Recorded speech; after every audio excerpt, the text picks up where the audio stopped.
Brannon, good to be here. Thanks for having me. Yes, we're going to have to move very quickly. Here is a headline. I dealt with it on my show today for an hour, but I wanted to get your take as a pastor. Look at this headline. Google CEO says he doesn't fully understand how new artificial intelligence program called Bard works after it taught itself a foreign language it was not trained to and cited fake books to solve an economics problem. Well, this led me to do a little research on the idea of, could there be a connection between the demonology and technology, Dr. Woods? Demonology, the word, demons and the activities of demons, demonology and technology. I don't have time to go into it tonight, but here I did for an hour on TV today at 1 o'clock. It'll be on our website soon. Elon Musk, CBS, 2014, says artificial intelligence is like summoning the demon. And then he goes on, Forbes does, to say, have marketers struck a devil's bargain with artificial intelligence? And then I found this article from back in 2021 by Joe Allen titled Elon Musk and the Pagan Witch Who Summoned a Computer God. Goes into what was then Elon Musk's girlfriend, Grimes, and all of the things she was doing in regards to even having a song you can find on YouTube called We Appreciate Power. And it was basically, he described, Joe Allen did, as a hymn to a super conscious computer god. The words include biology is superficial, intelligence is artificial, submit. And then they went on to talk about how this guy, Elon Musk, wants to sell Neuralink brain implants for our brain. He advocates for scrawny robot slaves, advocates for a universal basic income while praising China as a global leader in digitalization. He even said something about China being really cool, that China rocks. It was in an interview, China rocks. But then his girlfriend, that I guess he had a child with, says she gobbles a handful of supplements every day to amp up her mitochondria. From that point, she told the 2.1 million Instagram fans, I spend 2 to 4 hours in my deprivation tank. This allows me to astroglide, like astro travel, folks. Your spirit leaving your body. And then it goes on to say that she has the concept album that has a goddess of climate change, a psychedelic space-dwelling demon/beauty queen who relishes the end of the world. What? And then it says that she told Face that their digital life and their offline life, she added, the avatars that she creates allow us to play the strength of digital existence rather than being a human trying to navigate a world that isn't made for us. We also want to develop a new species that would be ready for the next evolution in media, something that can transport our identities to worlds that simply can't exist in reality. By the way, it makes you wonder with these transhumanists like Elon Musk, if they're really planning on loading their brain, their mind up to these computers and living, forever in the metaverse, if you will. This leads to the question, Dr. Woods, demonology and technology. Do we see it anywhere in the Bible where they merge? And is it possible that these people that think they're talking to artificial intelligence, and maybe one day, these things are communicating regularly, they're not talking to artificial intelligence in some cases. They're talking to demons. In old school, they used to grab a Ouija board. It's of the devil. Don't recommend it. That would be analog technology, talking to a demon or a past relative, quote, it's really a demon, through a Ouija board. Now they're going to do it through artificial intelligence and that relative who has loaded their brain or mind up to the internet. Or maybe it's just they want to talk to artificial intelligence. What if they're not talking to artificial intelligence? What if they're talking to a demon? Is any of this plausible with the merging of demonology and ideology? Pastor, lawyer, president, seminary, pastor, Dr. Andy Woods? Yeah, let me just give you 3 quick examples. Number one, Nazi Germany. They were involved in some heavy stuff in terms of experimentation, genetic experimentation. And that society, I think it's pretty well documented, was a heavily occultic society. Adolf Hitler's voice would change when he spoke to the masses. I think that can be proven. And that demonstrates that he was heavily connected to the occult. My second example would be the days of Noah. That, again, was a heavily technologically advanced society. In fact, when you go to Genesis 4, you'll see that they were using bronze and iron simultaneously. And of course, post-flood, you had the Bronze Age and then the Iron Age, but they had both simultaneously at the dawn of history. And not long after that society was wiped out by the flood, you have the Tower of Babel incident, where God said, look, if I don't stop this, nothing will be impossible for them. And so the pre-flood world and the Tower of Babel world was heavily influenced by the occult. In fact, we have remnants, I believe, of an advanced civilization all around us that was destroyed in the flood. And they got these technological insights, I think, from the demonic realm. And then the third example I'll give is where I think history is headed. It's into Revelation 13, where you're going to see a statue in a temple that speaks.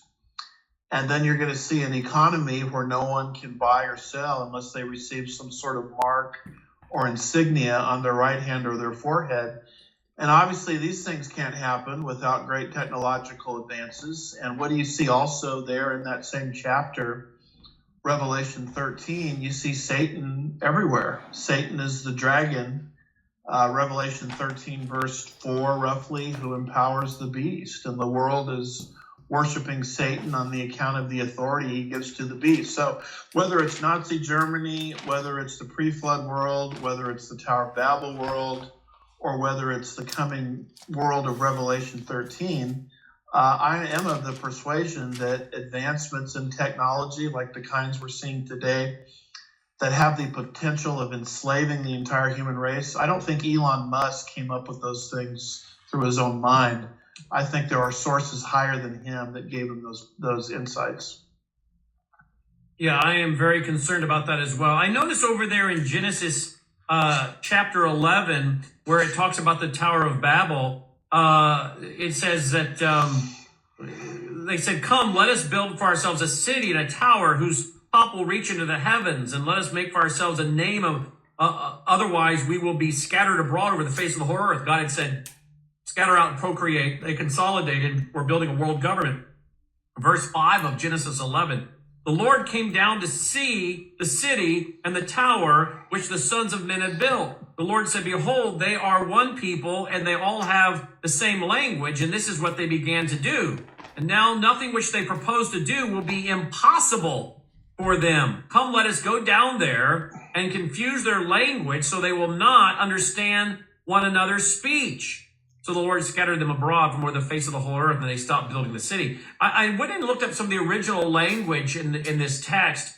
Whatever they would set their mind to do, they would not be able to accomplish. They'll be able to accomplish. Nothing they set out to do will be stoppable. They're going to be able to do a lot. In fact, the language seemed to be, nothing will be inaccessible to them. Nothing will be inaccessible. They'll be able to access a lot. I got me to thinking, where are they accessing some of this from? We know they're the Tower of Babel. This is part of an occultic system going on there. Makes me wonder if they were accessing demonic information that helped them with some of their technology and their skills and what they were doing. What say you? I completely concur. In fact, Babel in Hebrew is a compound word coming from two words, making up one word. Bab means gate. El means God. In other words, to quote those great theologians, Led Zeppelin, they were building a stairway to heaven. They were literally building a stairway to heaven. I mean, it was occultism on the highest level. And that's how they were able to do what they were able to do. That's how they were to access, information and technology that gave them the ability to do something ahead of their time. And so Nimrod, who was the architect of this entire system, is a prefigurement of the coming Antichrist.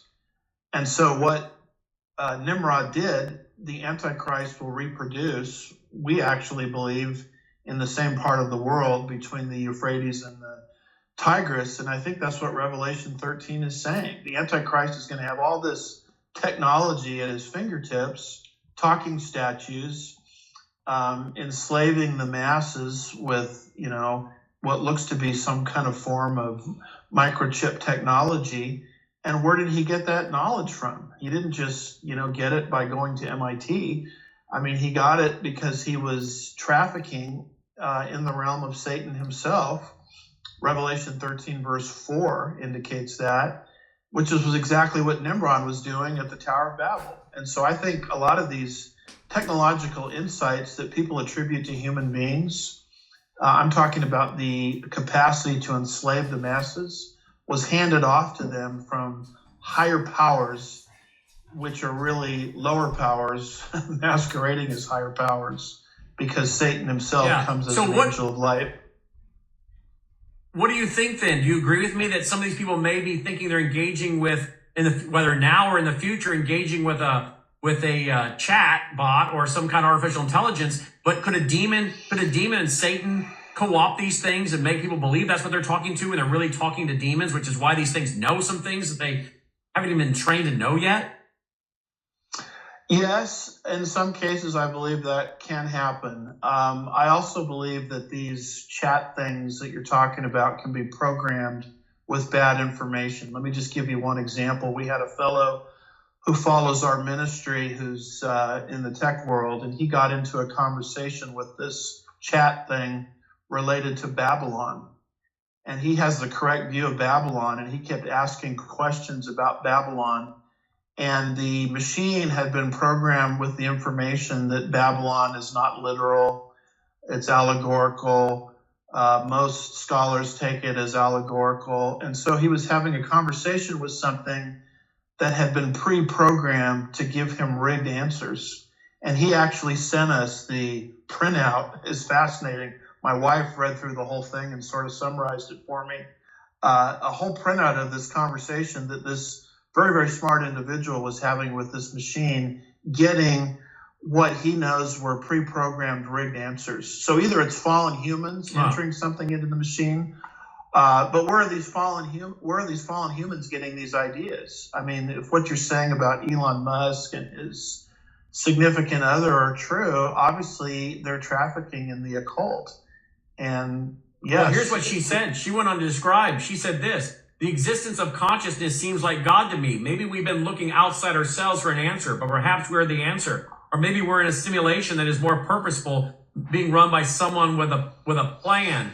Kind of interesting to see how she may have influenced him. Final question. Steve Bannon says, hey, maybe the Antichrist will be artificial intelligence. I think the word that is used for the Antichrist, pull that music down. I think the word that is used for the Antichrist shows that that's an actual man. But here's where Steve might find interesting.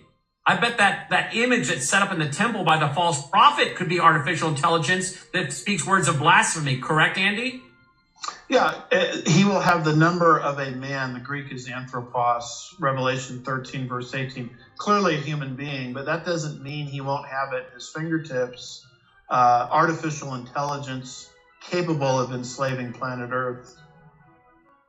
Or the false or that image that is set up in the temple to speak blasphemy. That could be artificial intelligence, right?